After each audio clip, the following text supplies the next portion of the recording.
अस्सलामु अलैकुम दोस्तों, शेख अब्दुल वाहिद रहमतुल्लाह और उनकी जन्नत की साथी। शेख अब्दुल वाहिद रहमतुल्लाह फरमाते हैं कि एक बार मैंने अल्लाह ताला से दुआ मांगी कि ए अल्लाह, तूने जन्नत में जिसको मेरा साथी बनाना है, दुनिया में ही मेरी उससे मुलाकात करा दे। फरमाते हैं कि मुझे ख्वाब में बताया गया कि हबशा की रहने वाली एक औरत मैमुना है जो जन्नत में तुम्हारी साथी बनेगी। लिहाजा मैं उस बस्ती की तरफ चल पड़ा। जाकर बस्ती वालों से पूछा तो उन्होंने कहा कि वह तो बकरियां चराती है और इस वक्त बाहर कहीं बकरियां चरा रही होगी। फरमाते हैं कि मैं चल पड़ा। जब मैंने बस्ती से बाहर निकलकर देखा तो हैरान हुआ कि बकरियां एक ही जगह पर चर रही हैं और इधर उधर भागती भी नहीं हैं और एक औरत पेड़ के नीचे खड़ी नमाज पढ़ रही है। जब मैंने गौर किया तो मैंने देखा कि जहां बकरियां चर रही थीं, वहां उस चारागाह के किनारे कुछ भेड़िए बैठे नजर आए।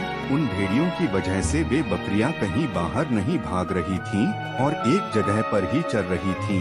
जब उस औरत ने सलाम फेरा और मुझे देखा तो कहने लगी, अब्दुल वाहिद, अल्लाह रब्बुल इज़्ज़त ने मुलाकात की वायदागाह तो जन्नत बनाई है, तो फिर तुम दुनिया में कैसे आ गए? मैंने कहा कि मैंने दुआ मांगी थी जो अल्लाह रब्बुल इज़्ज़त के यहाँ कबूल हो गई। मगर अब मैं आपसे एक बात पूछना चाहता हूँ कि मैंने ऐसा मंजर तो कभी नहीं देखा कि आप नमाज पढ़ रही थी, बकरियां चर रही थी और भेड़िए बैठे हुए थे और वे बकरियों को कुछ नहीं कह रहे थे। मुझे इसका राज समझ में नहीं आ रहा है। वह कहने लगी, अब्दुल वाहिद, यह बात समझनी आसान है कि जिस दिन से मैंने अपने परवरदिगार से सुलह कर ली है, उस दिन से भेड़ियों ने मेरी बकरियों से सुलह कर ली है।